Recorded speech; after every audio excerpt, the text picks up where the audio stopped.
Recently, someone asked me a question that I had no immediate answer to. The question was, do you think members of the National Assembly take cannabis? To me, that was an unusual question. To say the least, that question took me by surprise completely. I had to gather myself for a while to think about it before I responded. And this was my response to him. Why do you ask? His response was stunning, but it turned out to make some logical sense. Listen to what he said. There is so much the National Assembly can do to salvage this country from insecurity and total anarchy rather than pursue the legalization of cannabis. Is it that some of them use marijuana? Wow, what a question. Thinking about this takes me back to the lyrics of a 1976 song titled Legalizing by the late Winston Hubert McIntosh, the Jamaican reggae musician.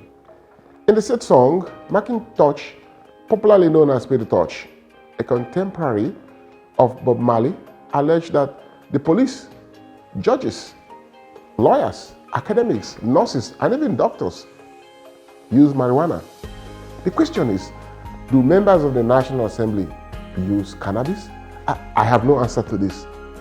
But this much I know, cannabis has much more harmful effects than its medical benefits. For the record, here are some of the harmful effects of cannabis.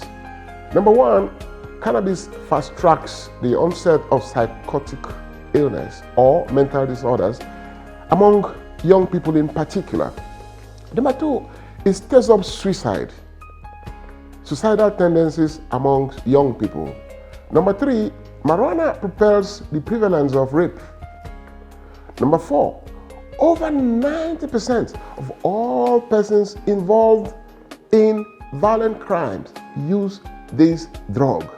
Number five, it causes acute anxiety, paranoia, schizophrenia, and even more dangerous effects when mixed with other drugs like cocaine, tramadol, codeine, and alcohol.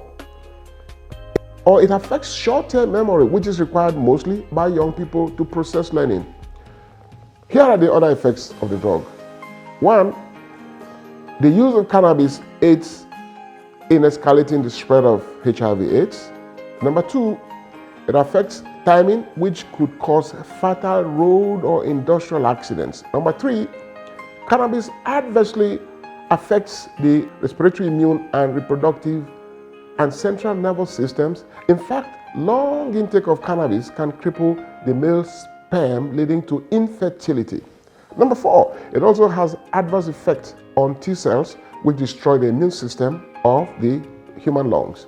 Number five, scientific studies have shown that babies born to women who used cannabis during pregnancy are likely to be shorter, weigh less, and have smaller heads. It turns out that smaller babies tend to develop health problems more easily.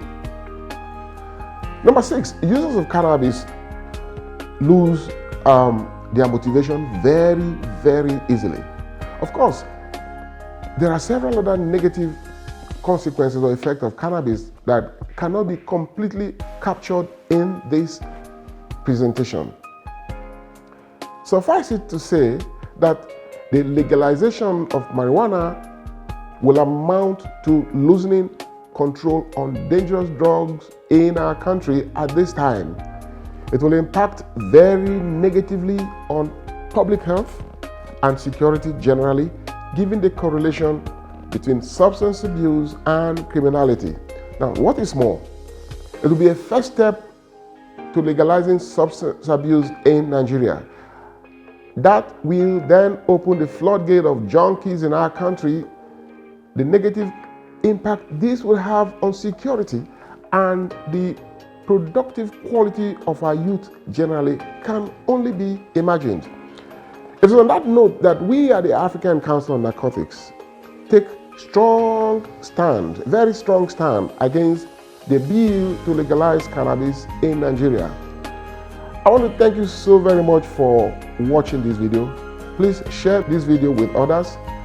Like our videos on the social media, particularly YouTube, Instagram, Twitter, and Facebook. Thank you very much. God bless you.